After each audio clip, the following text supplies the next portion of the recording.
नमस्कार विद्यार्थी मित्रांनो, बायोलॉजी मॅग्निफाईडमध्ये तुमच्या सगळ्यांचं खूप स्वागत आहे। कंट्रोल अँड कोऑर्डिनेशन हा आपला टॉपिक चालू आहे। न्यूरल टिश्यू याच्यामधला पहिला पार्ट म्हणजे न्यूरॉनचं स्ट्रक्चर, न्यूरॉनचे टाइप्स आपण सगळे घेतलेले आहेत आणि याच्यानंतर आता बघायचे आहेत आपल्याला न्यूरोग्लियल सेल किंवा सिंपली त्याला ग्लियल सेल्स असं म्हटलं जातं। ग्लिया म्हणजे ग्लू असतो, म्हणजे काहीतरी ग्लू सारखं स्ट्रक्चर आहे आणि त्याच्यासारख्या सेल्स असणार आहेत, सो त्या काही सिक्रेट करणार आहेत। ह्या सगळ्या सेल्स बघायच्यात।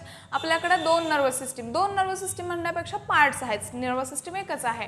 मग याच्यामध्ये सेंट्रल नर्वस सिस्टम आहे, पेरिफेरल नर्वस सिस्टम आहे, ऑटोनॉमस नर्वस सिस्टम आहे। मग ग्लियल सेल्स या ग्लियल सेल्स या काय करत असतात, न्यूरॉनला सपोर्ट करत असतात। सो आजचं लेक्चर या सपोर्टिव्ह सेल्स बद्दल असणार आहे, ठीक आहे। मग सेंट्रल नर्वस सिस्टम आणि पेरिफेरल नर्वस सिस्टम या दोन नर्वस सिस्टमच्या पार्ट्समध्ये या ग्लियल किंवा न्यूरोग्लियल सेल्स असतात। या सगळ्या आपल्याला बघायच्या दोन्ही सिस्टम मधल्या, ठीक आहे। मग आजच्या लेक्चरला आपण सुरुवात करूया। तुम्ही जर चॅनलवरती नवीन असाल तर आपल्या चॅनलला सबस्क्राइब करा, त्याचबरोबर बेल आयकॉन प्रेस करा। आणि एक्झामला आता जवळपास मॅक्सिमम आपण 50 डेज पकडूयात, 50 दिवसात आपली एक्झामसुद्धा आहे। मॅक्सिमम सिलेबस, इम्पॉर्टंट सिलेबस मी कवर करेन, फास्ट सिलेबस आपण कवर करूयात, त्याच्याबद्दल तुम्ही जास्त टेन्शन घेऊ नका, अभ्यास करत राहा। 50 दिवसाची व्यवस्थित स्ट्रॅटेजी बनवून अभ्यास करा। आता आपण आपल्या लेक्चरला सुरुवात करूयात, ठीक आहे। आता न्यूरोग्लियल सेल्स म्हणजे आपण बघितलं ग्लिया म्हणजे ग्लू आहे, सो तशा बनलेल्या असणार आहेत। न्यूरॉन हे काय असतं, न्यूरॉन डायरेक्टली सिनॅप्टिक जे काय म्हणू आपण इंटरॅक्शन्स आहे, सिनॅप्स म्हणजे दोन न्यूरॉनचं कंडक्शन किंवा इंटरॅक्शन जॉईनिंग, ठीक आहे। हा एक न्यूरॉन आहे, जस्ट मी आता फक्त असं काढते, ठीक आहे। इथलं जे इंटरॅक्शन आहे ॲक्च्युली तर थोडीशी फट असते, क्लेफ्ट म्हटलं जातं, आणि मग इथून मेसेज इकडं पास केला जातो, इथून इकडं पास केला जातो असं। मग हे जे सिनॅप्टिक इंटरॅक्शन्स असतात किंवा जे काही इम्पल्स जनरेशनच्या प्रोसेसेस असतात, याच्यामध्ये या न्यूरोग्लियल सेल्स डायरेक्टली पार्टिसिपेट होत नाहीत, तर या न्यूरॉनला काय करत असतात, हेल्प करतात। न्यूरॉन आपली मेन सेल आहे, बरोबर की नाही, मेसेज कंडक्ट करण्याची, दॅट इज इम्पल्स कॅरी करण्याची किंवा हे सिनॅप्टिक इंटरॅक्शनमध्ये, सो याला हेल्प करणार आहेत न्यूरॉनला, ठीक आहे। मग नंबर खूप असतो, far greater number than neuron कमी असतात, त्यांच्यापेक्षा यांचा जो नंबर आहे, ह्या सेलची क्वांटिटी म्हणूया आपण, नंबर्स म्हणूयात, हे खूप असतात, म्हणजे खूप जास्त प्रमाणात या सेल्स प्रेझेंट असतात। आता ह्या ग्लियल सेल्स दोनमध्ये आहेत, ठीक आहे, सेंट्रल नर्वस सिस्टीमच्या पण आहेत किंवा त्याच्यामध्येही असतात आणि पेरिफेरल नर्वस सिस्टीमच्या पण असतात, ठीक आहे। या ज्या फर्स्ट 4 सेल्स आहेत त्या कशाच्या आहेत, सेंट्रल नर्वस सिस्टीममधल्या ग्लियल सेल्स आहेत। त्याच्यानंतर आपल्याला पेरिफेरल नर्वस सिस्टीममधल्या सुद्धा सेल्स बघायचे आहेत। मग वन बाय वन आपण डिस्कस करूयात। एक लक्षात घ्या, हा सिलेबस म्हणजे हा जो पॉईंट आहे तो लास्ट इयरच्या सिलेबसला नव्हता आणि NCERTमध्ये सुद्धा इतकं डिटेल नाही आहे। सो हे NCERT किंवा बेसिकली नीटच्या लेवलपेक्षा थोडंसं डिटेल म्हणण्यापेक्षा पण टाईप्स दिलेले आहेत, सो थोडंसं डिटेल आहे, सो याच्यावरती प्रश्न येईल आणि प्रश्न येण्याचे सगळे पॉईंट्स मी इथे लिहिलेत। एकदम सोपं आहे, अजिबात टेन्शन घ्यायचं नाही, एक क्वेश्चन याच्यावरती हमखास विचारला जाणार आहे, सो केअरफुली लक्ष द्या, शेवटपर्यंत व्हिडिओ बघा आणि व्हिडिओ आवडला तर लाईकसुद्धा करा, ठीक आहे। ग्लियल सेल्स ऑफ CNS म्हणजेच कोण आहे, सेंट्रल नर्वस सिस्टम, ठीक आहे। ऑलिगोडेंड्रॉन्स त्यातला पहिला कोण आहे, ऑलिगोडेंड्रॉन्स। आता या ऑलिगोडेंड्रॉन्स ही सेल बघा, याच्यामध्ये इथं न्यूक्लियस राहायला काढायचं, हा न्यूक्लियस आहे, ही मेन सेल आहे आणि याला अशा ब्रँचेस आहेत, याला काय आहेत, अशा काही ब्रँचेस, म्हणजे याच्यामध्ये काय म्हटलंय, हॅव फ्यू ब्रँचेस, ठीक आहे। याच्यामध्ये याला काय आहेत, अशा ब्रँचेस दिसतात आणि सगळ्यात महत्त्वाचं याचं जे फंक्शन आहे याच्यावरती हमखास क्वेश्चन येणार, बघा लक्षात ठेवा। या ज्या सेल्स आहेत कुठल्या, ऑलिगोडेंड्रॉन्स, या सिक्रेट केव्हा फॉर्म करतात, तुमचं मायलिन शीथ सिक्रेट करतात न्यूरॉनच्या स्ट्रक्चरमध्ये। काल आपण बघितलं होतं, हा एक्झॉन असतो, एक्झॉनवरती असे काय असतात, मायलिन शीथचं कव्हरिंग असतं, ठीक आहे। सो इथं असा हा तुमचा काय असणार आहे, सायटोन असणार आहे, मग हा परत एक्झॉन आहे, हे सगळं ठीक आहे, डेंड्रॉन्स वगैरे सोडा। महत्त्वाचं काय आहे की याच्या भोवती जो काय असणार आहे, सेंट्रल न्यूरॉनच्या भोवतीचं जे मायलिन शीथ असणार आहे ते तयार करणार आहे तुमच्या ऑलिगोडेंड्रॉन, सेंट्रल न्यूरॉनच्या, जे की पुढे जाऊन काय करतं, हे सेंट्रल न्यूरॉनचं हे मायलिन शीथ पुढे जाऊन काय करतं, व्हाईट मॅटर, ब्रेनमधला व्हाईट मॅटर तयार करत असतं। सो ह्या गोष्टी लक्षात ठेवा, याच्यापासून पुढे काय होणार आहे, व्हाईट मॅटर तयार होणार आहे। आणि हे जे मायलिन शीथ आहे ते बनलंय कशाचं सांगा, प्रोटीन आणि फॅटी सबस्टन्सेस। कशाचं बनलंय, प्रोटीन आणि फॅटी सबस्टन्सेस। इम्पॉर्टंट आहे बघा, या पॉईंटवर एक क्वेश्चन बनू शकतो। पहिला तर कशावर बनू शकतो, ऑलिगोडेंड्रॉन्स हे काय बनवतात, म्हणजे त्यांचं काय फॉर्म करतात, काय सिक्रेट करतात, मायलिन शीथ फॉर्म करतात, ठीक आहे। परत मायलिन शीथ कशाचं बनले, सेकंड क्वेश्चन झाला। आणि हे मायलिन शीथ कुणाचं, सेंट्रल न्यूरॉनचं, बाकीच्या नाही, मेड्युलेटेड नाही. सेंट्रल न्यूरॉनचं बनणं आणि त्याच्यापासून पुढे व्हाईट मॅटर. म्हणजे एवढ्याच ह्याच्यामध्ये 4 क्वेश्चन्स फॉर्म 4 प्रकारे क्वेश्चन तयार होऊ शकतो. सो केअरफुली ह्या गोष्टी लक्षात ठेवा. बाकी ह्याच्यामध्ये मग तुम्हाला डायग्राम वगैरे काय विचारलं जाणार नाही आहे, ठीक आहे. किंवा जस्ट तुम्हाला हे पण दिलं जाऊ शकतं, अशी डायग्राम दिली जाऊ शकते आणि मग ती कुणाची आहे, कुठली सेल आहे हे सुद्धा विचारलं जाऊ शकतं. तो सुद्धा अगेन क्वेश्चन बनवू शकतो. नेक्स्ट बघा, मायक्रोग्लिया किंवा ब्रेन मॅक्रोफॅजेस. आता हा शब्द तुम्ही ऐकलेला असतो सर्क्युलेशनमध्ये. तुम्ही मोनोसाइट शिकलेला असता, फॅगोसायटिक सेल्स शिकलेला असता, RBC आणि WBCच्या फॅगोसायटिक सेल्स तुम्हाला माहिती असतात. सो मॅक्रोफॅजेस, ठीक आहे. मग हे कशाचे, ब्रेन म्हणजे आपल्या इम्युन सिस्टीममध्ये हे मॅक्रोफॅजेस बघितलेलं असतं, त्याच्यानंतर ब्लड सेल्समध्ये पण बघितलेलं असतं तुम्ही. बट इथं रिलेटेड टू ब्रेन आहे, नर्वस सिस्टीम आहे, ठीक आहे. मग स्मॉल साईज्ड आहे, फ्यू ब्रँचेस. बघा इथं काही ब्रँचेस तुम्हाला याच्यामध्ये दिसतील. साईज एकदम स्मॉल आहे, बेसिक शेप राऊंडेड आहे, आतला न्यूक्लियस, याच्यात आत सायटोप्लाझम आहे, न्यूक्लियस आहे, असलं विचारलं जात नाही. मुळात ते काम काय करतात बेसिकली याच्यामध्ये, ह्या पॉईंट्समध्ये, ग्लियल सेल्समध्ये त्यांची पर्टिक्युलर फंक्शन्सच जास्त इम्पॉर्टंट आहेत किंवा असं स्पेसिफिक काय असेल तरच, ठीक आहे. सो कुठून आता हा एक स्पेसिफिक पॉईंट आहे, मोनोसाइट्सपासून डिराईव्ह होतात. लक्षात घ्या, जरी ह्या काय असतील नर्वस सिस्टीमचा पार्ट असेल तरीसुद्धा these are derived from monocytes. Monocyte is a WBC, तुम्हाला माहिती येते, ठीक आहे. आणि परत मॅक्रोफॅजेस म्हणून ॲक्ट होतात. म्हणजे तुम्हाला इथंच समजलं की मॅक्रोफॅजेस हा वर्ड दिला, याचा अर्थ ते रिलेटेड टू इम्युन रिस्पॉन्स आहे. मग इम्युन रिस्पॉन्स फक्त कुणाचा, ब्रेनचा इम्युन रिस्पॉन्स आहे, ठीक आहे. तर या गोष्टी लक्षात ठेवा. Mediate immune response to the CNS, central nervous system. Central nervous सिस्टीममध्ये काय येतं, ब्रेन पण येतो, स्पायनल कॉर्ड पण येतं. ते आपल्याला डिटेल पुढच्या लेक्चरमध्ये बघायचं. जस्ट त्याच्या असेसरी आपण काय म्हणूया, पार्ट सेल्स ह्या सगळं बघून घेऊयात. सो मायक्रोग्लियाबद्दल जास्त काय नाही, एवढं मोनोसाइट्सपासून तयार होतात, मॅक्रोफॅजेस म्हणून काम करतात आणि सेंट्रल नर्वस सिस्टीमचं इम्युन सिस्टीमसाठी किंवा इम्युन सिस्टीम मेडिएट करतात. Which of the following cell mediate the immune system in the CNS. साधा सोपा प्रश्न असेल आणि हे 2-4 ऑप्शन्स देतील किंवा अगदी PNS मधले पण देतील. म्हणजे इतके साधे प्रश्न येऊ शकतात. सोपा पॉईंट आहे, व्यवस्थित लक्षात ठेवा.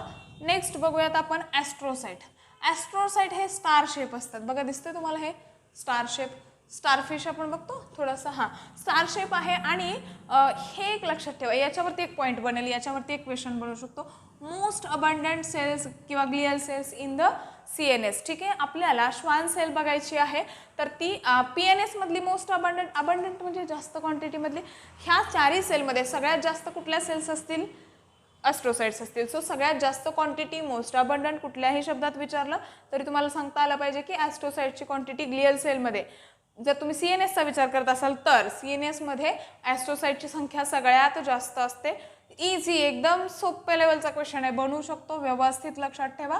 आता रोल हे खूप इम्पॉर्टंट आहे, तर याचे रोल अतिशय महत्त्वाचे आहेत. याच्या डायग्राममध्ये पण मला काय एक्सप्लेन करायची गरज नाही. अगेन मी इथं डायग्राम का काढलेत, मग तुमच्या ते जस्ट डोळ्याखालून जावं आणि आली डायग्राम आणि कुठली सेल आहे विचारली तर अगेन क्वेश्चन तुम्हाला सॉल्व्ह करता यावा. आता हे काय करतं, secretion and transmission of neural transmitter. Neural transmitter म्हणजे काय असतं, ह्याच्यातून जो मेसेज जाणार आहे तो ट्रान्समिट करणारा काय एक पार्ट असतो जो आपल्याला पुढे जाऊन शिकायचा आहे, ठीक आहे.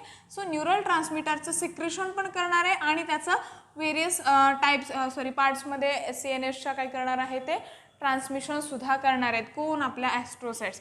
सगळ्यात महत्त्वाचं फंक्शन इथं हमखास क्वेश्चन बनवू शकतो, ठीक आहे. ब्लड ब्रेन बॅरियर मेंटेन केलं जातं. आता हे ब्लड ब्रेन बॅरियर म्हणजे काय, हा ब्रेनचं सेक्शन आहे समजा आणि ही ब्लड व्हेसल आहे, तर हे इथं आलं जातं, ठीक आहे. आणि इथले जे टॉक्झिन्स, रेस्पायरेशन, ही सेलच आहे ना, ब्रेनच्या जरी झालं तरी त्या सेल्सच असणार आहेत. सो ही समजा आपण काय म्हणूयात, अशी आपण ही सेल आहे आणि इथून अशी ब्लड, जास्त चिटकून झाली का रे, अशी काय आहे ब्लड कॅपिलरी आहे. तर इथले जे टॉक्झिन्स आहेत की नाही, इथले टॉक्झिन्स, तर हे काय होतं याच्यामध्ये जात नाहीत, इकडचे एकतर ॲब्झॉर्ब केले जातात आणि इथला जो ब्लड ब्रेन बॅरियर म्हणजे हे बेसिकली टॉक्झिन लेवल असेल किंवा हे जे मिक्सअप आहे हे मेंटेन केलं जातं आणि हे मेंटेन केलं जातं bye ॲस्ट्रोसाइट्स.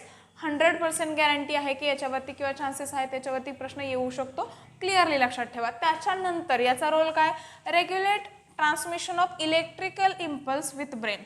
Electric impulse, chemical, electric, या सगळ्या गोष्टी आपल्याला बघायच्या आहेत. तर इलेक्ट्रिक इम्पल्स जो आहे त्याचं ट्रान्समिशन ब्रेनपर्यंत जे इलेक्ट्रिक इम्पल्स जाणार आहेत चिमटा घेतला, कळालं मला जाणीव झाली आहे, तर थोडंसं मला दुखलं, म्हणजे मला जाणीव झाली, माझ्या सिस्टीमला कळालं की येस इथं काहीतरी झालं आहे.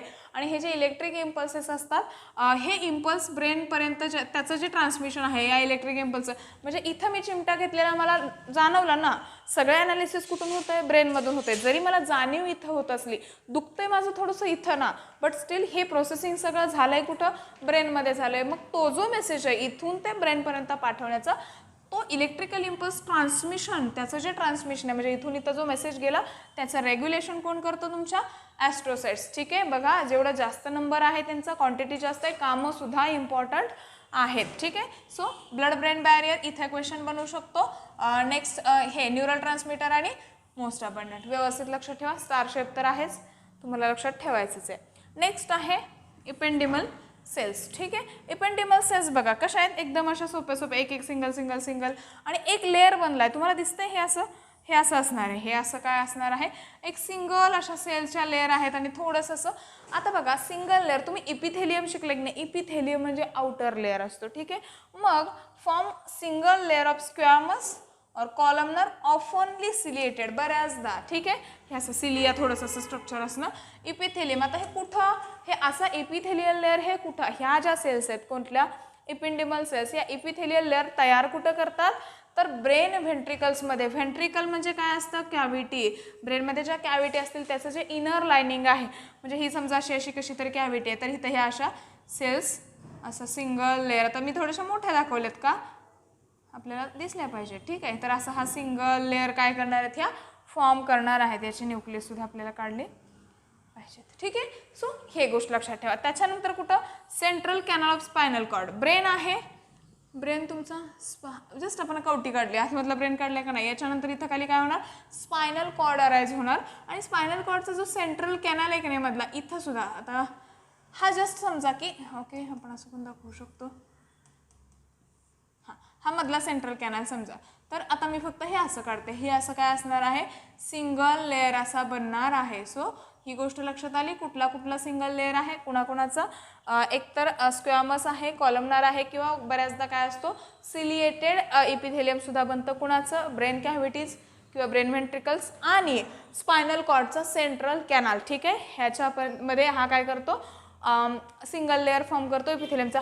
आता महत्त्वाचं काम, सगळ्यात महत्त्वाचं आपलं असतं सेरेब्रोस्पायनल फ्लुइड. सेरेब्रोस्पायनल फ्लुइड याचं हे प्रोडक्शन पण करतं आणि सर्क्युलेशनसुद्धा करतं. मेन काम याचं CSF म्हणजे सेरेब्रोस्पायनल फ्लुइड तयार करण्याचं काम इपिंडिमल सेल्स करतात. त्याचबरोबर हे ब्रेन आणि ह्या स्पायनल कॉर्डमध्ये त्याच्या कॅनलमध्ये त्याचं सर्क्युलेशन करण्याचं काम सुद्धा इपिंडिमल सेल्स करतात. सो CNS मधल्या ग्लियल सेल्स किंवा न्यूरोग्लियल सेल्स आपल्या कंप्लीट झालेल्या आहेत. आता दोनच आहेत PNS मधल्या, हे पुसल्यानंतर आपण त्या PNS मधल्या सेल्स बघूयात. आता बघायचे ग्लियल सेल्स अराउंड किंवा glial cells in the PNS, peripheral nervous system मधल्या ग्लियल सेल्स बघायच्यात. आता अजून एक क्वेश्चन येऊ शकतो, आपल्याकडे 4 सेल्स होत्या ANS मधल्या, या 2 सेल्स आहेत CNS मधल्या. ठीक आहे, सॉरी PNS मधल्या आहेत, CNS मधल्या 4 होत्या आणि या 2 आहेत त्या PNS मधल्या आहेत. ठीक आहे, पेरिफेरल नर्वस सिस्टीम मधल्या आहेत. आता एक गोष्ट लक्षात घ्या की PNS मधल्या कुठल्या आणि CNS मधल्या कुठल्या, किंवा कुठली CNS मधली नाही, कुठली PNS मधली नाही, इतका साधा सुद्धा प्रश्न येऊ शकतो. सो तुम्हाला म्हणजे मल्टिपल अँगलने तुम्हाला तो स्टडी करायचा आहे की तुम्हाला ते म्हणजे माइंडमध्ये असं इमॅजिन करायचं की ओके ह्याच्यावरती कसा प्रश्न येऊ शकतो, असा येऊ शकतो, तसा येऊ शकतो. सो बघूयात मग आता आपण ग्लियल सेल्स 2च आहेत, सोप्या आहेत, एक क्वेश्चनचा एक पॉईंट आहे तो व्यवस्थित एक्सप्लेन करते, बाकी मग हा पॉईंट संपतोय. श्वान सेल, त्याच्यामधली पहिली आहे Schwann cell. Most abundant cells of PNS, most abundant cells of CNS बघितली होती आपण, स्टार ॲस्ट्रोसाइटवाली. ठीक आहे, सॅटेलाइट नाही, सॅटेलाइट इथं आहे, तर ॲस्ट्रोसाइटवाली. ठीक आहे, ॲस्ट्रोसाइट तिकडं इथं, त्याला पॅरलली ग्लियल सेल. मग तिकडं कुठला अबंडंट, इकडं कुठला अबंडंट, हा एक क्वेश्चनचा पॉईंट झाला. सेकंड पॉईंट आहे produce myelin sheath around medullated nerves and PNS. तिकडं सुद्धा मायलिन शीथ तयार करत होतं कोण, ऑलिगोडेंड्रोसाइट्स. ऑलिगोडेंड्रोग्लिया पण म्हटलं जातं. जिथं साईट शब्द आलाय की नाही, साईट जिथं, आता ह्याच्यात तर नाही, तर तिथं ग्लिया सुद्धा वापरलं जातं. सो तुम्ही तिथं लक्षात ठेवा, कारण या ग्लियल सेल्स आहेत, ऑलिगोडेंड्रोसाइट्स किंवा ऑलिगोडेंड्रोग्लिया. तर ते पण मायलिन शीथ तयार करतं, हे पण मायलिन शीथ तयार करत आहे. पण ते myelin sheath around central neuron करत होतं, हे अराउंड मेड्युलेटेड नर्व्स किंवा न्यूरॉन्स. ठीक आहे. सो या गोष्टी तुम्हाला लक्षात ठेवायच्या. तो बेसिक जो फरक आहे ना तिथं क्वेश्चन हिट होतो. मग तुम्ही सगळं कराल की हे पण मायलिन शीथ करतंय, ते पण मायलिन शीथ करतंय, पण ते कुणाच्या भोवती करतंय? CNS आणि सेंट्रल न्यूरॉन. इथं मेड्युलेटेड नर्व किंवा नर्व तर न्यूरॉनचाच पार्ट आहे. एक्झॉनमधले फायबर्स असतात, नर्व फायबर्स आणि PNS. सो हा फरक लक्षात घ्या. कॉमन वेने अभ्यास करण्यापेक्षा थोडंसं असं त्याला ॲनालाइज करा. ठीक आहे. श्वान सेलचा हा शेप आहे, तुम्हाला अगेन शेपवरती येऊ शकतो. नेक्स्ट बघूयात लास्ट आपला सॅटेलाइट सेल. फक्त तो काय करणार आहे? न्यूरॉनच्या फंक्शनमध्ये सपोर्ट करणार आहे आणि ह्याचं असं डायग्राम आहे. बस याच्यामध्ये डिटेल तुम्हाला काय नाही. याच्यापेक्षा डिटेल याच्यामध्ये जायचा प्रयत्न करू नका. आपली CET एक्झाम म्हणजे हा जो पॉईंट आहे तो जास्तीत जास्त CET ओरिएंटेड आहे. नीटला हे इतकं डिटेल नाही. सो याच्या एवढं दिले बस, एवढंच. Supporting cell of neuron, satellite cell आणि शेप लक्षात ठेवायचा. बाकी इथला पॉईंट झाला. ग्लियल सेल्स आपल्या संपल्यात. याच्यानंतरचं लेक्चर असणार आहे सिनॅप्सवरती. सिनॅप्स अतिशय इम्पॉर्टंट पॉईंट आहे, कारण तो कळाला तर कळणार आहे की इथं चिमटा घेतलेला इथं कसा जातो, बरोबर की नाही. म्हणजे असं असतं ना सगळं जे पण तुमचे सेन्सेशन किंवा मी आता बोलते कानात ऐकायला येते, ॲनालाइज होते, माझे शब्द कळत आहेत, प्रोसेसिंग होते, हे सगळं कसं होतं, हे सगळं कानापासून मेंदूपर्यंत कसं जातं, हे सगळं बघायचं आहे. नेक्स्ट लेक्चर सिनॅप्स, म्हणजे सिनॅप्स तो त्याचा बेस आहे.